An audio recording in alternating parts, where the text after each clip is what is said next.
I had always trusted my wife, Rhea.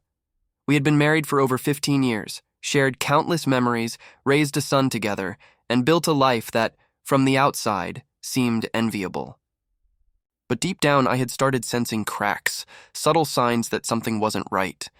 Late nights at work, vague excuses, hushed phone calls, and an unusual attachment to her devices made me uneasy. I wanted to believe it was nothing, but a nagging instinct told me otherwise. Eventually, suspicion became unbearable. I hired a private investigator, not wanting to jump to conclusions, but desperate for clarity. What I received in return changed my life forever. The PI arranged a meeting in a discreet location and handed me a small unmarked USB drive. My hands trembled as I plugged it into the laptop, fearing what I would see. The video began. There she was, my wife, my partner for years, entangled with another man in a way I had never imagined possible. Every kiss, every touch, every intimate moment was recorded. My stomach sank, my heart pounded, and for a few moments I couldn't breathe. The betrayal wasn't abstract or rumored. It was real, undeniable, and crushing.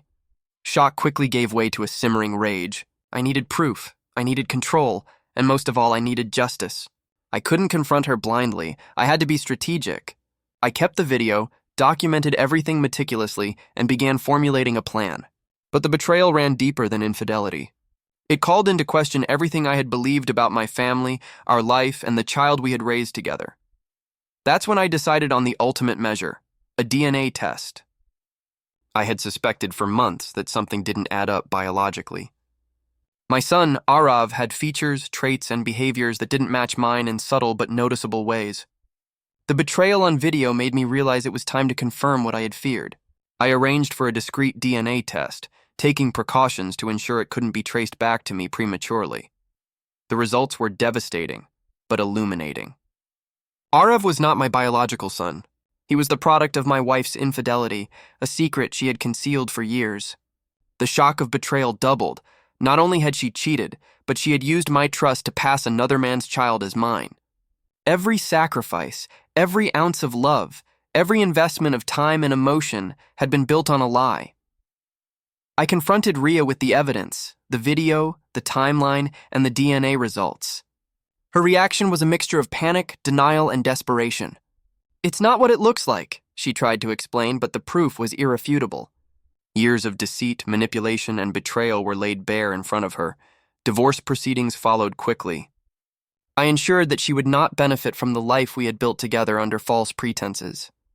I protected my finances, my rights, and my dignity, making certain that her actions had consequences she could not avoid. The child, while innocent, would be supported appropriately, but she would no longer have control over how my life and resources were affected by her lies.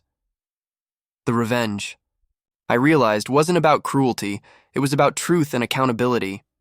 By uncovering the infidelity and confirming the child's paternity, I reclaimed power over a life that had been manipulated. Every lie she had told, every secret she had kept now worked against her. Friends, family, and colleagues, all of whom had assumed loyalty and integrity, saw her actions for what they truly were. Life began to recalibrate. Rhea faced social isolation, professional scrutiny, and the emotional fallout of knowing that her betrayal was not only exposed, but had irrevocable consequences. The man she had been involved with abandoned her when the scandal became unavoidable. Her carefully constructed world, built on lies, crumbled under the weight of truth. Meanwhile, I rebuilt my life. Emotional healing, personal growth, and rediscovering trust in myself became my mission. Betrayal had once left me powerless, but by confronting the truth, documenting the evidence, and ensuring accountability, I transformed pain into clarity, anger into strategy, and deception into empowerment. Reflecting on the ordeal, I understood a hard lesson. Trust, once violated, demands action. Lies cannot remain hidden forever, and betrayal carries consequences far beyond the immediate moment. My revenge, executed with precision, was brutal, but it was just necessary and effective. In the end, I didn't just survive betrayal, I reclaimed my life, my dignity, and my sense of justice. Rhea's deception could no longer manipulate, control, or define me. The PI, the video, and the DNA test were not just tools, they were instruments of truth, exposing lies and delivering consequences in a way that nothing else could. Karma had a hand, but I ensured that justice was unmistakable, undeniable, and thorough.